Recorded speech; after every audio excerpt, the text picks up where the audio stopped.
All right, we're gonna hop right into making our classic Cuban dish, Ropa Vieja. So I've got 2.5 pounds of flank steak here, and you wanna use this specific cut to make this dish authentically. So we're gonna go ahead and just put this into a pot of water.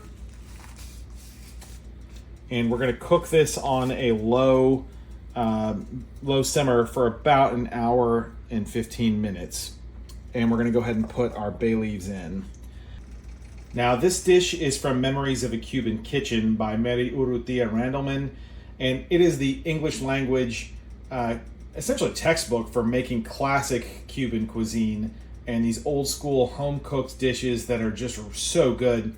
I grew up middle school and high school in Miami myself. I have many Cuban friends, and even they recognize how good this book is. So if you want to learn how to make Cuban food yourself, definitely pick this one up. Now, in the meantime, we're going to go ahead and cover this. I have it on medium heat and to get it up to a bubbling simmer. And when we get there, we're going to let this go for about an hour and 15 minutes. All right, our meat has finished cooking. So we're going to go ahead and just remove it to this plate. And we're going to cut it up into cubes. And we're going to reintroduce it later in the recipe. We're not using this beef stock in this recipe, but homemade stock is gold. So if you'd like, go ahead and save your beef stock to use for another recipe.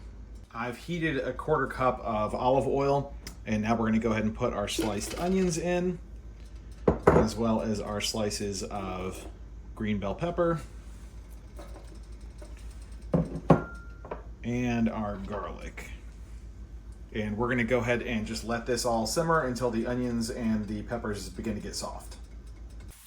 These beautiful onions and peppers in the pan here, you can see they're starting to get soft and translucent, which is exactly what we want. So we're gonna go ahead and throw in another bay leaf, as well as our chopped canned tomatoes.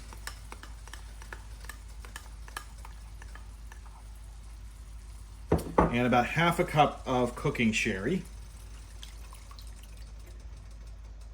And mix it all up, and we're gonna let this simmer, and once it gets back to a slow bubble, we're gonna let this cook for about another 15 minutes. All right, our tomato mixture has been cooking for 15 minutes. So I went and cubed and then shredded the steak, this is what you want. This is why we use flank steak, because when it's cooked over a long period, it easily shreds into these sort of ropes of beef. And we wanna go ahead and put those in.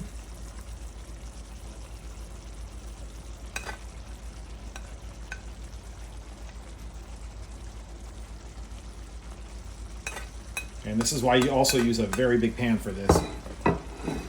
So we're also ready to add some seasoning, some salt and pepper. I like a lot of pepper.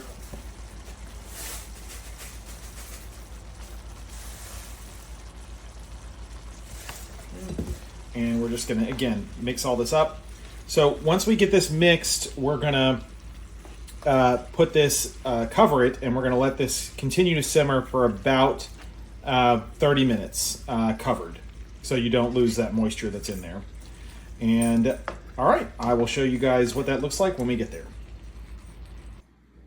We are almost done here. This came out really good. We're gonna go ahead and remove the bay leaf. That's not edible. And we're gonna finish this off heat. I've already turned the heat off, but we're gonna finish this off with some peas, and these are pimientos. You can usually find them near, if you're unfamiliar, you can usually find them near like pickles and jarred onions and other things like that in your grocery store aisle.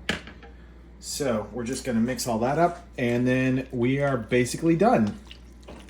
Once this is all mixed up, we are gonna serve this over just some steamed white rice, and maybe with a little bit of greens, cilantro, or parsley as a garnish. So I'm gonna plate this up and show you guys what that looks like. And here it is all plated up. This is definitely a nostalgic dish from my childhood. It's got a lot of those classic Cuban flavors with tomatoes and canned peas and pimientos and just a succulent shredded beef. So if Cuban food is something that has piqued your interest, I definitely say give this a try. Pick up Memories of a Cuban Kitchen. And if you enjoy my content, please like and subscribe, and I will see you at the next video.